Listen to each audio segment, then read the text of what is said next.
Save your most important documents and photos in the cloud. A Microsoft 365 subscription gives you a full terabyte of secure OneDrive storage, plus an added layer of protection with OneDrive Personal Vault. Buy now at Microsoft365.com/photos. The Peel Art Gallery, Museum, and Archives, also known as PAMA, is pleased to partner with Caribbean Art Fair, Black Artist Network and Dialogue, and guest curators Karen Carter and Craig Manuel to present When Night Stirred at Sea, Contemporary Caribbean Art. This exhibit aims to connect Caribbean artists to the broader art world and includes local and international talent, including Brampton's own Janice Reed. The exhibit right now is open virtually and eventually on-site once PAMA is able to open to the public. For more information, please visit pama.peelregion.ca. New Theory Radio is presented by PAMA, the Peel Art Gallery, Museum, and Archives. You are listening to New Theory Radio.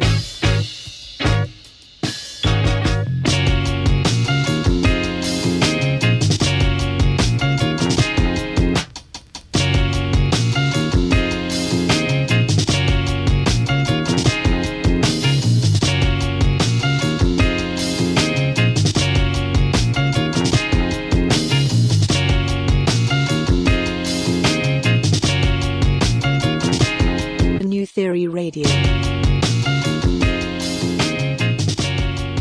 Hello, and welcome to another edition of New Theory Radio, the show where we theorize on arts and pop culture.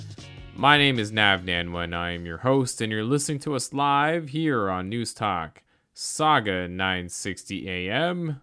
And I'm excited to kick off this show by welcoming our next guest. He is a lifelong student, lover, explorer of music, which manifests itself in his work as a music producer and DJ. Growing up in the Cayman Islands, importing influence and inspiration from any and everywhere was always ingrained in his sense of identity. Additionally, the ethos of DIY culture and resourcefulness, which I gotta mention was exemplified by his Chinese Jamaican immigrant parents, and they're definitely a part of what drew him to the resilient philosophy of hip-hop, while studying classical and jazz in school and private music lessons. He's collaborated and performed alongside resident Stewarts like Scratch Bastard, Harrison, Tanika Charles, and Shad. And his latest EP, Full Spectrum, came out earlier this year. He is Polaris-nominated producer and DJ Paul Chin. Paul, thanks so much for joining us here on NTR. Hey, thank you. Thank you so much for having me. Good to be here. Yeah, I really appreciate it, man. And it's fascinating that we're only a few weeks out from a new year. And I got to ask right from the top, because we're getting into that stage now where we start to look back, we start to reminisce. How would you define your 2020 in one word, and why? That's the word right there. Just deep exhale. The deep exhale. That could be a word. Yep. Yeah, I mean, I think anybody who asks this question to, like, the answer's got to be obvious. No, it's been a lot. It's been a trip. And it hasn't all been bad, like, to be perfectly honest, but it has all kind of come as a surprise. Yeah, you were saying that your album Full Spectrum, which I got to add, came out like right when I guess the pandemic started. Yep. You were saying that even though the pandemic was happening outside, people were still banging the record. Yeah, which honestly, I don't know that I could ever recreate that. I don't know if I could make it happen again if I wanted to. I'm just thankful that it did. I knew and was fully expecting the reality to be, look, there's a pandemic raging outside. A lot of us can't go to work. A lot of us can't do the things we do for money. Like, basically anything that we expect, we can't rely on, or we can't count on that stuff. And, you know, the government's not giving us clear and concrete answers that we need, because they also don't know. No, just nobody knows. Nobody knows what is really going to happen. So, you know, like, people have other priorities, and I get that. I fully empathize with that. I was fully prepared for people to be like, not now. I know you just put out this new record that, you know, it took 5 years for you to return to us with, but I'll get to it when I get to it, because right now I don't know if rent is going to be due next month or what. Yeah. But somehow, in spite of all of this, you know, people did give it some love, give it some attention. It hasn't been like some sort of like runaway breakout thing or whatever. We're not talking about like millions of streams or purchases or anything like that, but people did pick up on it very quickly and they stayed with it, which I think is really the most important thing to me. They stuck with it. So CBC's been playing it, and it's been great just kind of like seeing Bandcamp Fridays kind of come around a couple times. We'll just pop off because it's been sitting in their cart. People have just been messaging me all year long about, oh yeah, I finally got around to listening to this, or I just discovered your stuff and I like really love this, I really love that song. And people have just, I don't know, there's just been a steady but small stream of people consistently coming through and discovering the music and supporting it and kind of like committing to it, right? Like not just like cool song, moving on, right? People have been really down with it, and I mean that's kind of what I wanted, right? Like when I made this record, I was like, I don't want everybody banging with this because I know they won't. So if they are, something's wrong. I just want the people who really love it to really love it, and I want them to have it, and I want them to do what they're gonna do with it. And I managed to reach those people, so that's cool. It's almost like with the pandemic and the additional time that we've all been given, well, being indoors, working from home, not going anywhere. I used to get, as a music fan, overwhelmed sometimes on like Fridays when you would see a bunch of artists just dropping albums. And to me, I was like, man, I'm so busy with my commute and my work. Like, when do I have the time to take these in? But admittedly, during the pandemic, I feel like I have been able to take in more music. Like, do you think maybe that's almost like an indirect benefit that you were able to attach yourself to with this record, and the fact that maybe people had more time to sit with it? Yeah, totally. Like I've always kind of like been that dude who is a little ornery about the state of things. People don't care. People don't really like commit to things the way they need to. People take artists seriously. We work hard, we work a long time for this stuff, and people just blow through it or whatever. All those things are still true, but as I've like spent more time just getting older and more time with the game, the realization I've come to is all this stuff is ultimately self-regulating. So the real gonna stand out, and they're gonna come and find the music, and they're gonna do what they're gonna do with it, which is stick with it, support it, share it with their friends, do all of these things that are not platform reliant or not trend reliant or whatever, right? Like people who truly love music and have a deep appreciation for it and an investment in not just the music but the well-being of the artists who produce it, those people are going to do what it takes to live their whole lives with that music. So yeah, those people never went away. Those people never ever went away. They just weren't being catered to. And so when everybody else who just uses music as wallpaper, like all the bars, all the gyms, all the like every store in the Eaton Center, all the people who just kind of have Spotify to launch when they turn on their computer and jump right into whatever playlist, all those people, again, their real priorities kind of like took hold, and that's fine. Like that's fully what I expect of anybody, right? But yeah, so once those people kind of like were, hey, I'm busy, and streams across the entire industry worldwide just tanked in the course of a month or whatever. Everybody else who was left, who was never kind of like subject to all that stuff, was like, yeah, still on Bandcamp. Oh, guess what? Bandcamp is doing Bandcamp Fridays now. There you go.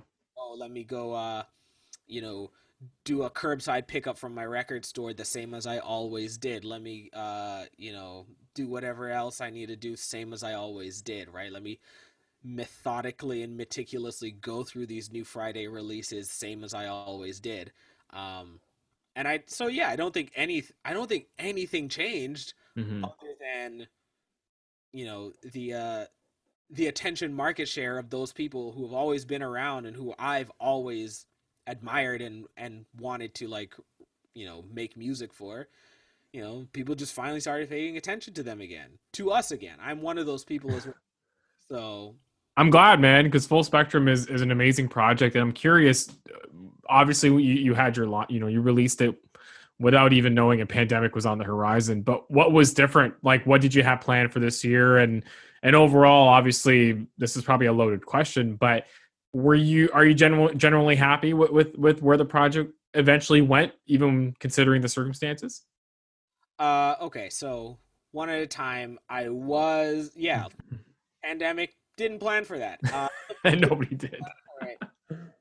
Yeah, I had, you know, some more press opportunities lined up around the time of release. I had a release show which was then moved to like indefinite, and then to October 1st, and then to May the 24th of next year or something. And who knows if that's gonna happen. I'm doubtful. I was planning to hit the road. I quit my job. I was planning to hit the road, go on tour, try to do some dates down in the US, dates in Asia. You know, I was planning to just live my life, be out here in the real world. You know, making and sharing and living out my music, and that didn't happen. But yeah, like, am I happy with the way that it kind of turned out? There's a part of me that secretly suspects that the music actually would not have done as well without a pandemic. Wow, crazy. And I don't know that that's true. It's just a feeling I have. Just a feeling I have. So all in all, I mean, when I kind of think about that and I have no evidence to support it, all it means is that it's done better than I expected, even on my deepest subconscious level. And I knew that it was gonna do better than other things that I've put out before, because, you know, I planned for and strategized and worked hard toward that end. So I knew on some level, just by sheer inertia, it was gonna hit in a certain way. But yeah, there's a part of me that wonders if the real story is that this record did super well because of the pandemic and not in spite of the pandemic. Oh, okay. I'll never know. Yeah. But I mean, like, I sleep well at night. Really. Yeah, don't ponder that one too much, because I feel like the record itself, no matter what, if someone was to take it in, they'll understand why it's been so regarded this year. And you know what, Paul, you've always had this DIY sort of nature to you, and the one thing that's kind of cool, despite I guess the plans that you had pre-launch, pre-pandemic, is you've done an awesome job in really embracing Twitch as being a platform of yours, a creative outlet. And you have two series. You have your Homework and your Discotheque series. Both are phenomenal. What is it about sort of Twitch that really drew you to the platform? And what is it about the community that you've been able to tap into? I mean, I don't think there's anything specific about Twitch that drew me to the platform itself. One thing that I've been, like, really learning and a little bit unlearning this year is that I have so very little faith and so very little belief in any of these platforms anymore, because they are all dropping the ball in such obvious ways, very different ways, but in such obvious ways across the board. So at this point, I don't know. I don't really have any loyalty or allegiance to any of them. I just kind of am using what's working for me, and I'll move on if I ever have to. But I think part of the reason I picked Twitch was because, you know, I think adjacent community of, like, other creators adjacent to me, like, in the old world in my real life, were also on there. And, you know, there's just something about, like, just the network effect. There's I mean, Mensa and I kind of talk about this a little bit sometimes, and, you know, there's just sort of like this law of diminishing returns anytime you ask people to come with you to a new platform.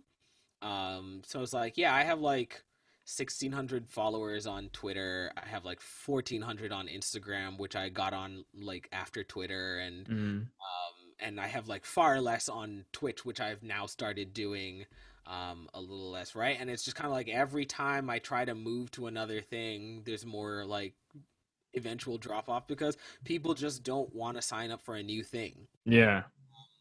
So yeah, like when I was just kind of picking where am I going to do this, I was like, well, even if I can't get all of my people over on a Twitch, there's at least enough of our like collective people between like all my fellow DJs, all my fellow producers who are on here. So maybe some of them will like at least be able to trip and fall into my stream.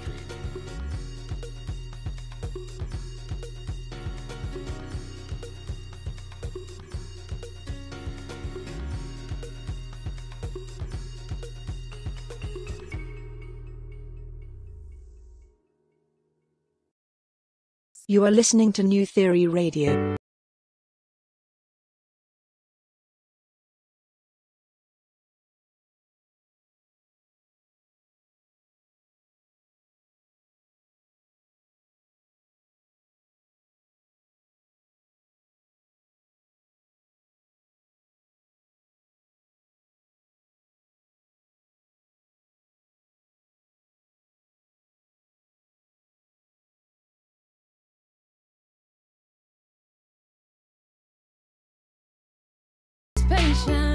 Before we jumped before we jumped into this interview, you were telling me a bit about the music that you've been making during this pandemic, and admittedly you've been feeling yourself, which I think is totally fine. I think when you feel like you're hitting your stride and you're really digging what you're creating, hey, it's always good to be confident about what's about to be released.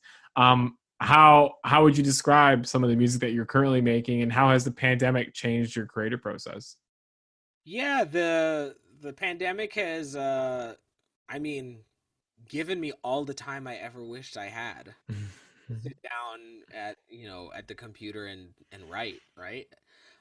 So there's like that. I've made more music this year. I made more music in the first half of this year than I made in the previous 2 years combined. Wow. Not all good. It is not all good music, but it is more music, and just by sheer virtue of numbers, I'm gonna be making more good music than I've ever made before at this rate. And I'm excited about that. I feel really good about it. Yeah, like I do really feel like I'm kind of like coming into my stride. I do really feel like not only do I know who I am as an artist now, I also feel like other people know who I am as an artist and like have expressed like, their respect and their acknowledgement for that. Mm-hmm. So yeah, I'm just excited to continue that relationship building with like an audience, actual audience. Yeah, the stuff that I've been working on this year, it's been interesting because at first like right after the EP came out, I was like, oh, I don't even know what I want to do now. Other than like just make stuff. And yeah, like for a while I was making stuff on Twitch, in like one of my series, the homework series, and then yeah, after a couple months of that, and then I kind of stopped streaming those sessions on Twitch and just kept doing them privately. I started to like have a lot of these different ideas, musical and conceptual, start to finally kind of congeal and crystallize into what I now think is going to be like the next album. So I'm like, cool. So a lot of these different ideas I've started to formulate and figure out what they actually are, how they belong together, what the story of the next album is going to be, and who I want on that, what I want to do with that. So yeah, it's been really cool. Yeah, just having the time to let the inspiration, both musical and sort of like personal, collide in this way. Yeah, so a lot of the music I'm making right now is obviously a response to life under sort of like the tyranny of a pandemic, but also like you know uh inept social and governmental systems, and also wealth inequality, and also all of these other things. And also kind of like a little bit of a love letter to the club, but on behalf of like I think people who typically do not get to claim ownership of those spaces, and that's so yeah, I mean, I don't want to say too much about it, but yeah, the tagline, I guess, is I'm working on some meditations for the club Wow. as inspired and informed by the year that we've all collectively shared. Sounds like a big sort of celebration that we're about to embark on, but a tame one. Well, we'll see. I'm not gonna say anything more. Just one question on that. Are you thinking EP again or album? Full length. Full length? Wow. Awesome. It's awesome. time. It's time. I agree, man. I agree. Full Spectrum this year was a great little, I guess, like great little teaser, great little taste of, I guess, what's to come. Honestly, with Full Spectrum, there was a point where I had to like hold myself back from like pushing it so that I could add more things to it and turn it into a full length. Wow. So it's time. Just to close this one out, an artist, one of my favorite artists that you had the chance to open up for and even meet a few years ago was Chaz Bear, aka from Toro Moi. I gotta ask you, man. The sounds, I'd say the influences that both of you have and what you bring to the table are very similar. And I'm not talking about the sounds themselves, but just the approach I think that both of you guys take and just the ability that both of you show off your creativity when putting sounds together and really putting out your work. How was that initial meeting, and would you say he's a dream collab of yours? He is by far a dream collab. Chaz, if you're listening, if he's listening, that'll make my life. Holler at me, Chaz. Everybody at Toro Moi, send this to him. I need him to hear it. I know he doesn't check DMs. I know he like on anything. I know he's not checking his mentions, but I don't know. Maybe if we all flood his mentions, holler at me, bro. It'd be a fire collab. I'm not just saying that because I'm interviewing you. Like, I definitely think that if it was to happen, it'd be amazing. Right, it would be. It would be. Yeah, so no, we met. I think in 2014. He was touring his Lessons project, and I was opening that show when he played at the Hoxton in Toronto. Nice. So yeah, we met, backstage that night after I went on, and he kind of like showed up and we hung out. He's also friends with Justin Peroff from Broken Social Scene, who I'm also friends with. So that was sort of like that was the thing that kind of I think took it from, hey, meet this other person who is allowed to be back here. Yeah. And allowed it to be, hey, come sit down, hang out with us who, are friends with each other. And yeah, it was a great night. It was really cool hanging out with him. He's a very chill dude. He's very, he's very witty. He's very smart. But also very, very, very chill. Similarly to me, he comes from a graphic design background. Similarly to me, he's also Blasian. He's a half black, half Filipino. I'm 3/4 Jamaican, quarter Chinese. Yeah, and so the whole time we were hanging out, we like literally talked for hours and hours about being in love, because he had just gotten married, and I had been seeing my then girlfriend, who is now my wife, for a while as well. And Nice. Isn't it great being in love? And yeah, my takeaway from that was like, I think Toro Moi is just who I grow up to be. He's just future. He's just who I grow up to be. And from 2014 till now, that has not been disproven. It's not been disproven. I still very much, I see the things he's doing now, and I still very much see those in my trajectory. But yeah, like there's for the new album I'm working on, there's one track that I have in particular, and I was like, I do want a vocal feature on this. And I was thinking about it for like a few weeks, maybe a few months, and I was like, who would I want on this? And then it hit me. I was like, it should be Toro y Moi. It should. But yeah, I like tried to reconnect, tried to see if I could like, get some folks to put us in, some mutuals to put us in touch again. People were not comfortable with it, based on their levels of friendship with him or whatever. And I'm like, I get that. I respect that. So then I just emailed his management, and then the next day the Grammy announcements came out and he and Flume were nominated, and I was like, well, that's that. That's that. Just keep speaking it out to existence, man, because if that happens, hey, you got fans over here that would love that collab. I think that would be fire. Yeah, this is kind of like the first place I've kind of spoken on it publicly, other than, every couple of weeks I'll drop a very like desperate tweet being like, notice me senpai. But, yeah, no, I think I would love for, if it does, even if it doesn't happen for this record, he's just a dude I really want to work with. I love the stuff that he does. I think we approach creating music very similarly. He's very good at things that I just don't do at all. And there are things that I do that I don't know if he's doing or not, but I haven't necessarily detected them. And I think it'd just be cool to kind of like bring our respective palettes to the table and come up with something great. Yeah.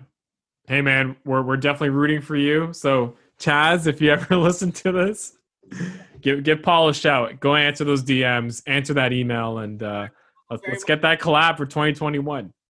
He's also very much a dude who like strikes me as like down for like unexpected collabs. Like earlier this year, he was on a track with Made in Tokyo. Oh, really? I haven't heard that one. Never saw it come. Never would have called it. Never would have seen it coming. But like, he's great on it. He like really, I don't know. He just adds so much life to everything that he's on as a guest or as the primary artist. So yeah, I'm just trying to get a little bit of that magic for myself. Hey man, regardless, we're looking forward to all the new stuff that you'll be putting out in the near future. And we do appreciate the time you spent with us here on New Theory Radio. Paul, if anybody wants to check out more music or wants to connect with you on social, or even just wants to check out what you're doing on Twitch, what's the best way? Yes. My handle, my username, my / on everything is Oh Yeah Paul Chin. So very easy to find. Twitter and Instagram, that's where I hang out. I'm on Twitch a couple times a week as well. Check out the Game Boy collection, man. Yeah, check out the Game Boy collection. One of my pandemic hobbies, I've been rebuilding Game Boys. Yeah, man. Come hang out with me. I'm very chill. I'm very personable. I'm very friendly. Always happy to like talk about music, share what's going on. Yeah, that's it. I'm launching a Patreon in January. Nice. Awesome. / Oh Yeah Paul Chin. So, if you bang with the vision, if you like what you're hearing, if you like what you're seeing, and you want to continue to support an artist doing stuff that you like, that's gonna be yet another way to do it. Full Spectrum is still out everywhere. Hang out with me on Bandcamp, add it to your collection. Really stunt for all the heads. So many ways to engage with the internet. But yeah, holler at me. Yeah, I recommend everyone go follow Paul Chin on Twitter. You especially when you call out people, it's hilarious. Like, I love it. It's great because I'm just in that sweet spot of like popping enough for my tweets show up. My tweets land in everybody's mentions. Like they're not getting filtered out by the quality filter. I've got the blue check and everything. Nice. Just completely invisible and nobody enough that people don't really bother me. Amazing.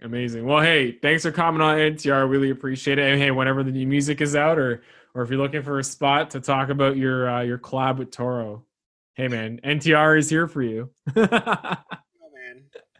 man. Awesome. That's Paul Chen. Go check out Full Spectrum right now across all streaming platforms, and check out Paul on all social platforms. We'll provide all those details on our social feeds as well as our podcast description.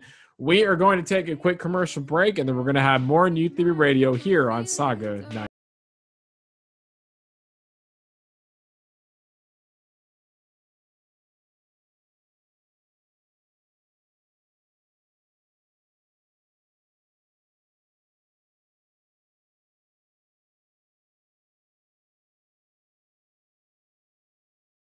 Listening to New Theory Radio.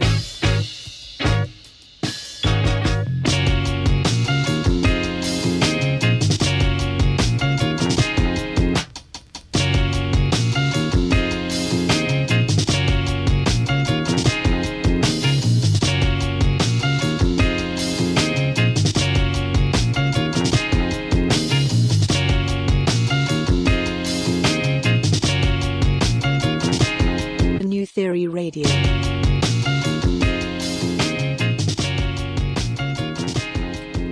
And we are back here on New Theory Radio, the show where we theorize on arts and pop culture. My name is Nav Nanwa, and I am your host. And for the longest time, I've been waiting to do a food segment on the show because nothing says culture like food. And I'm super excited to be joined by two individuals that are known for an awesome podcast that's officially coming to SAUGA 960. Actually, as of this airing, and it has already aired its first episode, and you can catch it on Fridays at 1 p.m. It is the podcast / radio show called Dine and Dash. Dine with recipes, dash with some awesome guests. And I have joining me the brainchilds, the hosts of this wonderful show. I have renowned author and chef. You may have known him for his awesome restaurant, Rock Lobster, from a few years ago. And currently Coast, which is running out of one of my favorite restaurants, which is Pearl Diver in downtown Toronto. And I can't wait to try Coast really soon. It is Matt Dean Pettit. Matt, thanks so much for joining us. Thanks, Nav. And I got joining us with you, the voice vendor, someone who is a big food lover, but you've also, you've probably heard his voice quite a lot on TV, whether it be shows like, was it Say Yes to the Dress? Is that what you're known for, Jeff? It's one of them. Well, I figure that's probably the one that you hold up. That's the one. That's the one that the girl is like. When I was a single guy, I'd be like, "What's up? I'm on Say Yes to the Dress." Oh, that's where I've heard your voice before. It is Jeff Cole. Jeff, thanks so much for joining us. Thanks, brother. Good to be here. Like I said, guys, I'm super excited. I've been wanting to have two foodies, two awesome food connoisseurs on the show, and I'm excited to make it happen. But I gotta ask, obviously both of you come from different worlds, but I obviously sense an awesome friendship here. How did Dine and Dash start? And maybe Matt, we'll begin with you. Yeah, absolutely. Thanks, Nav. So, Dine and Dash actually started. It's pretty funny. We have a very good mutual friend in radio and TV. A couple of years ago, we had this idea to sort of turn a camera on, set the mics up, and everybody start talking.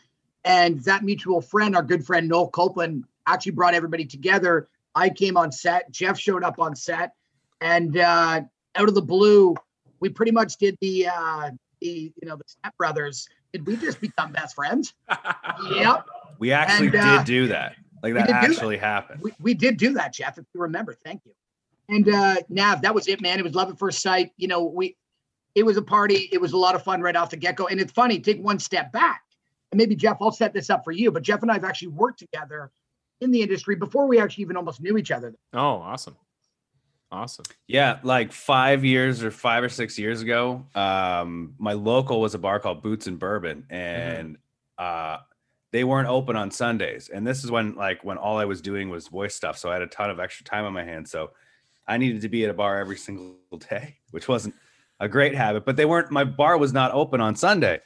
So I asked the manager, I said, "Hey, can I come and open the bar and work and watch football? And you don't have to pay me, but I'll just come in and have a couple beers and hang out with people." And he said, "Okay, sure." So, but unbeknownst to me, Matt was the owner, and we met, but we didn't realize that we'd met. And wow. This is a random true story, dude. True story. And I remember being like to our mutual friend, being like, "Who is this guy?" And he's like, "Yeah, he's the new new daytime bartender. He's awesome. I'm like, oh, okay. And it stuck with me. I don't know if that actually happened. I can't imagine him saying the awesome.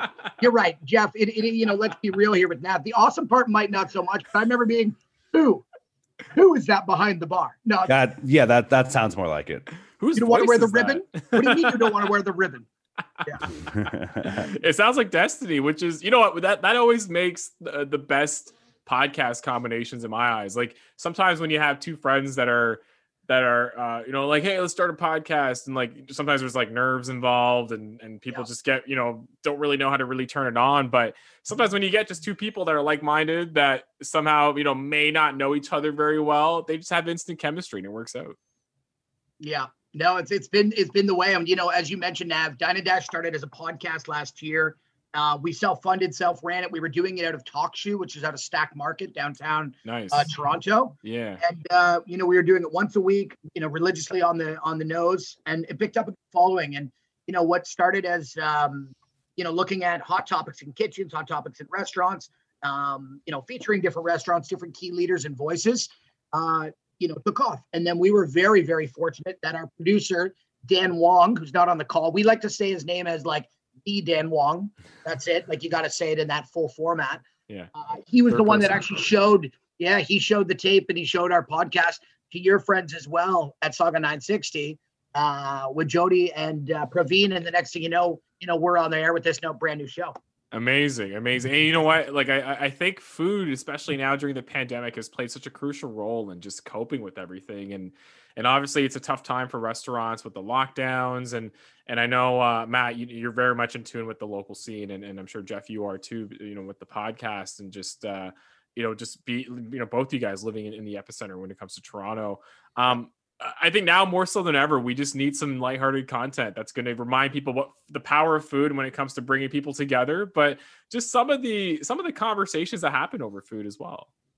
Yeah, you said it best right there. It's the power of food that brings us together. So, there's a few things that do: food, religion, and sports. I always said that's like the trifecta. Whether they're the good, bad, and the ugly, that's one thing. But, right now, our goal, Jeff and I's goal, and Dan and the show and the producers and everybody at the station, is to make people laugh, to bring a spotlight. Every single week we bring a spotlight on new restaurants and current restaurants, nice. But in the Peel region and in GTA of what they're doing, and tell their stories and success. Jeff, I don't know if you want to talk about, our last episode last week that aired with our good friends at Avani. Yeah. Awesome. Yeah, it was good. I don't think our first episode could have gone better. We had the guys from the Avani group, and they're an anomaly because they opened 3 restaurants during this pandemic. And that's kind of the complete opposite of what most other places are doing. So instead of like during this time, like of uncertainty, etc., I think what we've been trying to do is shine the light on the good parts of like the positive aspects of, it's people are suffering, and, it's a really uncertain, tough time, but people are coming together and helping one another out, and, new things are able to flourish. And, with destruction comes rebuilding. And I think it's really nice. It's good. And we're going to see a lot more of it too. These success stories coming out of such a tragedy. Yeah. If we can shed a little bit of light, a little bit of positivity every week, so people can tell their story and let it out. And obviously, the SAUGA 960 News Talk Radio has a good reach and such a great reputation and stretch there. That's, we're so happy to be able to do our part on that side right now, especially the food scene in Peel. I grew up there, and man, I have my staples. I have my favorite, Indian spot. I have my favorite Hakka spot, my favorite spot to even just get, pizza. Like there's so many staples out there that I find that when people from Peel venture into Toronto, obviously Toronto has a huge influx of different options that, you name a cuisine, you can definitely find it in the city.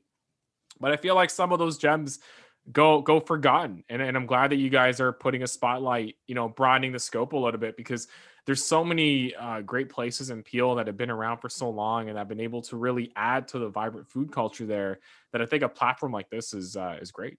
So Jeff, do you just hear what Nav just suggested? He just became perhaps maybe our local correspondent for the Peel Region Food Expert plan that we had. Yeah. Jeff, You're gonna put me in the field or what? Jeff, can you set that up maybe as Nabs Nibbles on our next upcoming show? Coming up on Nav's Nibbles. Oh man, We're taking Jeff. a minute with Nav's Nibbles. Jeff, Sorry, Dine did and I say voiceover nipples or nibbles? Nibbles? I think you said a double B. I was watching you there. Oh, okay. Yeah, Because and I'm good with either. Just saying. I think Nav would have hit the exit button on the interview there, Jeff. I thought it was a filter on the mic for a second. I was like, oh, okay, gotta adjust that. But no, Nav, all jokes aside, and that's exactly it. So, Jeff and I both do live in Toronto, downtown. But with that being said, the ability for us to reach and find a whole new customer base and a whole new restaurant set of that we maybe have not tried, that's the biggest excitement. I'm not telling you in all of 2020 for me. The food people and the chefs and the local restaurateurs that we're talking to now, incredible. And it's just blowing me away. And I would say, I've spent 20 years downtown living here now. I would say, and I do this now, that I do venture to Vaughan. I go, east to Ajax. I go to Peel before. Yeah. I'll go even west, further to Hamilton, because there is absolute gems all scattered throughout. I have a theory about this, and it just sort of came to me. Toronto is great. It's fine. I live downtown. It's kind of hard to get really good, authentic food downtown. Mm-hmm. Yes. And the reason is because rent is so ridiculously high. So when I go into, like, my wife is from Brampton, her family lives in Brampton. And whenever we go through Brampton, there are dozens and dozens of really, really, really, really good restaurants, like all next to one another. Yeah. And they're really, really good. And because you can actually afford to have a restaurant out there, which is unbelievable. And it's really sad that where we live, not saying there's anything wrong with downtown restaurants, but you pay a premium and you're not necessarily, nothing against Coast, but you're not necessarily going to get the most authentic or you're going to get the best of what can be there. Because I agree. A small mom and pop shop cannot survive in downtown Toronto, really. Yeah. And, if you think about it, and that's where we're focusing and highlighting every single week, Nav, with Dine and Dash on News Talk SAUGA 960, because it's the story of those people that we need to share and to talk about. It leads us into this coming episode that we've got. We've got an amazing person coming up as a guest. Mm-hmm. We have Mohammed Faki from Paramount Fine Foods. Yeah. So obviously no stranger to the show and the station.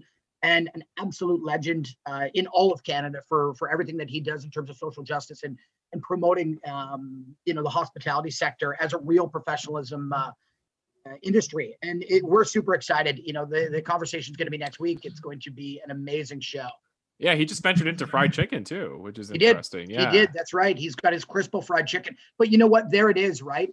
It's a cross between flavors. It's a cross between cuisines and techniques and tradition. Amazing, like absolutely amazing, because that's what we want to try. You know what I mean? We want to experiment. We had somebody on our show last week. We had our good friend who's going to be who is our wine expert and resident wine person on the show, Nav, called Ange Aiello is her name. It's because she goes by Super Wine Girl. She used a very good term called like liquid passports for people drinking and traveling with amongst their class right now. Yeah. We do the same every single week on Dine and Dash with our food.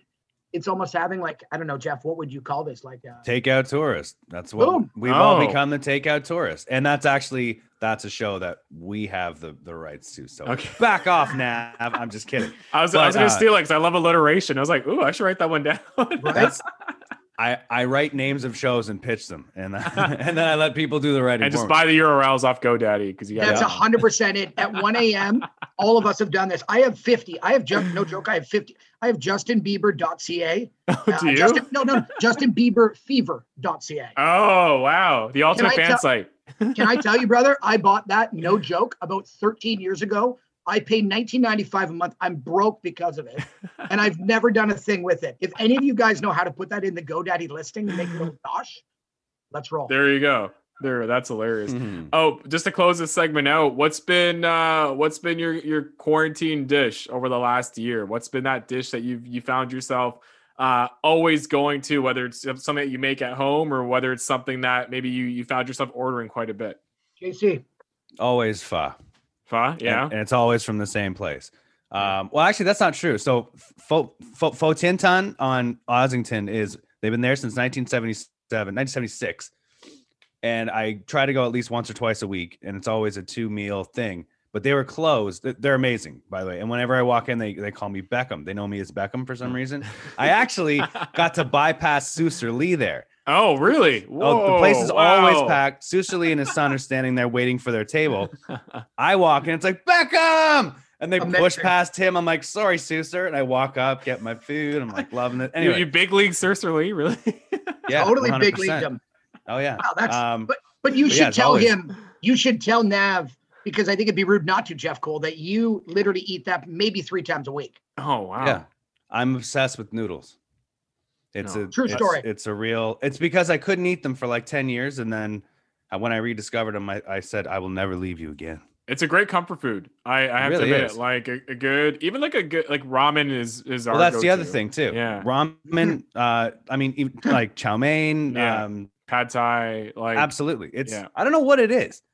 And maybe it's the density of it or the fact that you can do it any which way. Like it's just such a versatile, shape of thing, I guess. When the kids say send nudes and, post on Instagram and Facebook, like Jeff literally means like send the noodles. He's taking it all. Like he's But I got to say, here's one thing. If listeners out there have never tried Guyanese chow mein or Guyanese fried noodles, the best. I have to say, so my dish, my go-to that sort of got me through the last 9 months and is no joke is dumplings. So soup dumplings, xiaolongbao. Oh, awesome. So I am probably got a pretty fair complexion here, but I consider myself to be quite the expert in Asian cuisine. I used to pre-COVID PC.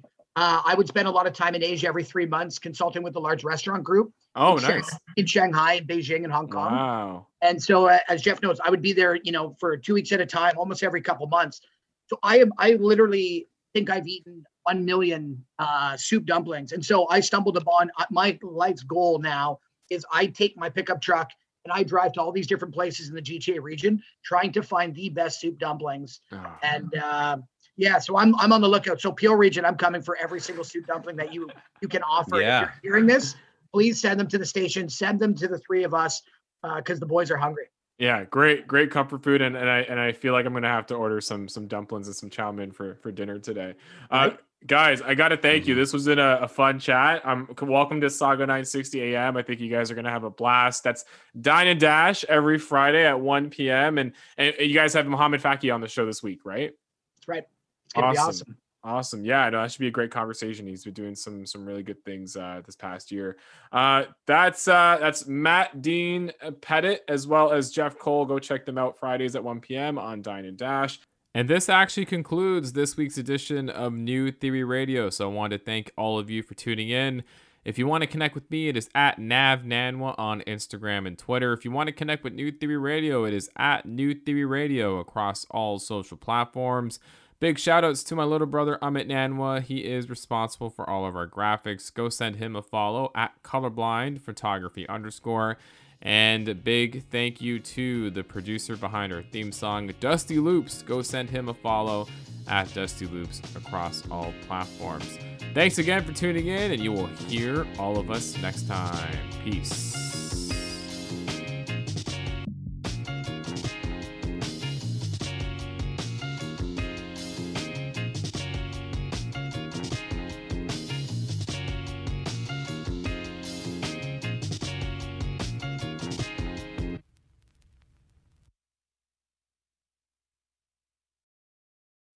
Want to hear something amazing? Discover matches all the cash back you earn on your credit card at the end of your first year, automatically, dollar for dollar, with no limit on how much you can earn. Extra cash? Come on, how amazing is that? In fact, it's even more amazing when you realize all the places where Discover is accepted. 99% of places in the U.S. that take credit cards.